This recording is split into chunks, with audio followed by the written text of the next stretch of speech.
Buenas, somos el grupo 1 y este es nuestro video de presentación para el TP2. El objetivo de este trabajo práctico es estimar la probabilidad de que la oportunidad de venta se cierre exitosamente, minimizando el error a partir del uso de la métrica dada por la cátedra de Loveless. A tales efectos se empleó el uso de distintos modelos de Machine Learning, entre los que se encuentran XGBoost, CatBoost, Random Forest, entre otros, que permitieron modelizar los datos provistos. Se realizaron modificaciones previas sobre los datos para que los modelos pudieran obtener una predicción más precisa sobre los mismos.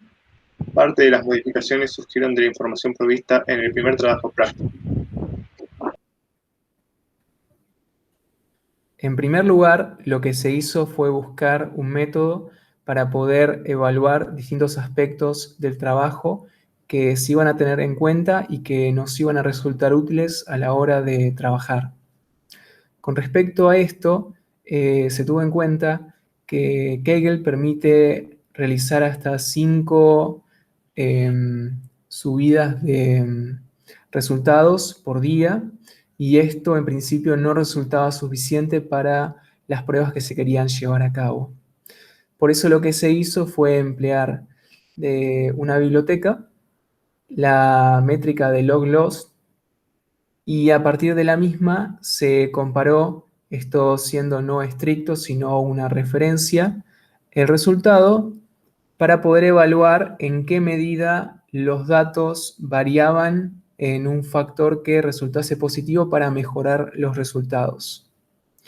Otra métrica que se tuvo en cuenta fue la de ponderar cuál era la importancia de un resultado dado, es decir, dado que una probabilidad, sí, efectivamente una probabilidad puede variar entre 0 y 1, lo que se hizo fue ver en función de en qué parte de los extremos se encontraba un dato o resultado dado en particular, incidía sobre el error definitivo del conjunto de datos a evaluar.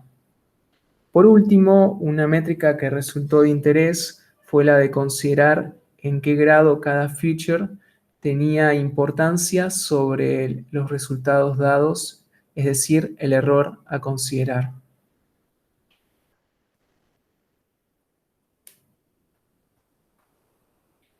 Se realizaron diversas pruebas y conversiones de los features. Dentro de las conversiones que fueron necesarias están las variables de fecha, las cuales tuvimos que desglosar en 3 features más, que serían el año, el mes y el día. También estaba el problema de las variables categóricas. En estas se llevaron a cabo pruebas como one-hot encoding, binary encoding y otras funciones de encoding que transformaban las variables numéricas, las variables categóricas a variables numéricas. También se agregaron varias columnas que no estaban en los datos procesados del primer trabajo práctico para ver si éstas poseían más información relevante, tales como tipos de cuentas, diferencias de tiempo, hemisferios de los países en las cuales se llevaban a cabo las oportunidades de negocios, los tipos de producto, entre otros features.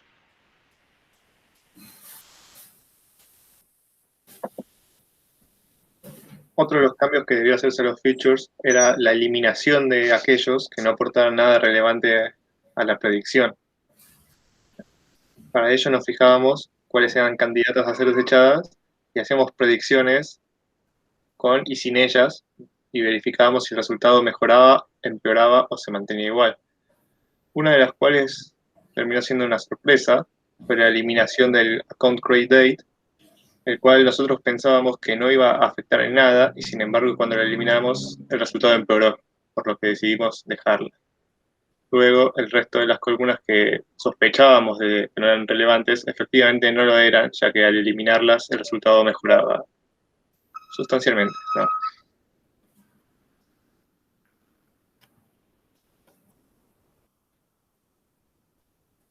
Otra consideración que se buscó evaluar fue la posibilidad de ver en qué medida varias columnas podían llegar a aportar la misma información.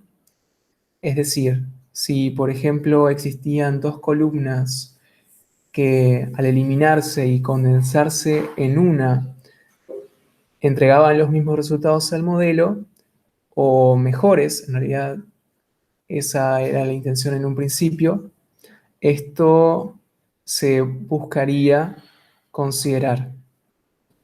Se realizaron diversas pruebas, generalmente no fue el caso, no se pudo aprovechar la condición de que eventualmente pudiera existir un overfitting sobre los modelos a emplear, y por esta razón no se eliminaron columnas, se mantuvieron del mismo modo.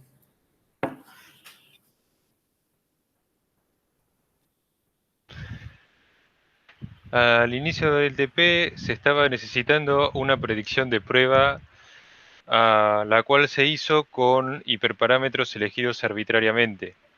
Para esto se eligió CatBoost, ya que operaba con variables categóricas.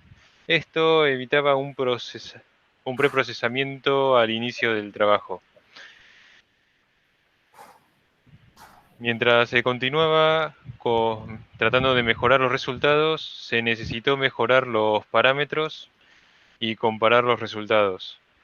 Al principio se aplicó un grid search, el cual, como demoraba demasiado, decidimos reemplazarlo por valles para calcular los parámetros óptimos.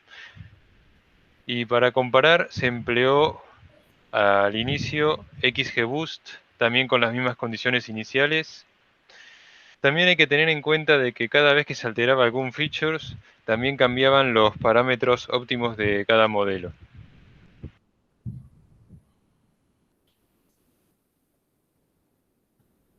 Además, con la intención de tener un método alternativo que pudiese usarse para comparar, y pese a saber que no necesariamente agregaría valor por el tipo de datos para el que está en principio pensado el algoritmo, lo que se hizo fue también emplear como método redes neuronales, en particular Multilayer Perceptron.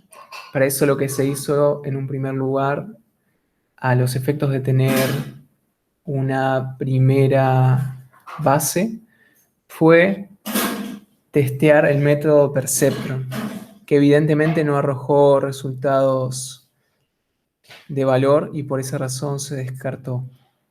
Posteriormente se pasó a efectuar múltiples pruebas sobre redes neuronales, Multilayer Perceptron, y los mismos tampoco arrojaron resultados que fuesen considerables. Se pensó en probar múltiples parámetros, pero al mismo tiempo, como se sabía que los datos en principio no mejorarían sustancialmente, es decir, se hicieron muchas pruebas manuales, pero en fin fueron muchas, se decidió pasar a considerar cómo podría seguirse mejorando el método que hasta ese momento había dado los mejores resultados, que era CatBoost.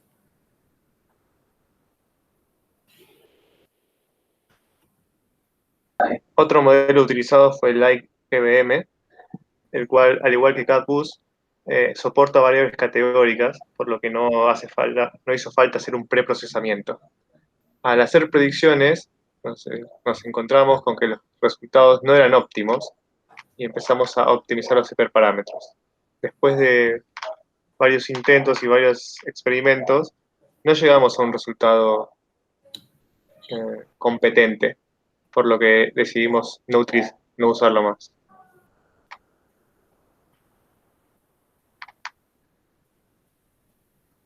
En conclusión, CatBoost nos dio mejores resultados, pudiendo terminar en segundo lugar en la competencia de Kaggle al momento de grabar este video, ignorando aquellos grupos que utilizaron número de contrato. Dentro de las posibles mejoras que se le podría haber hecho a trabajo es realizar varios tipos de ensamble diferentes como para poder obtener un resultado ligeramente mejor. Esto no lo hicimos en el trabajo debido a que consideramos que el coste en cuestión de procesamiento necesario era demasiado alto comparado con el beneficio en el resultado que nos podía llegar a dar.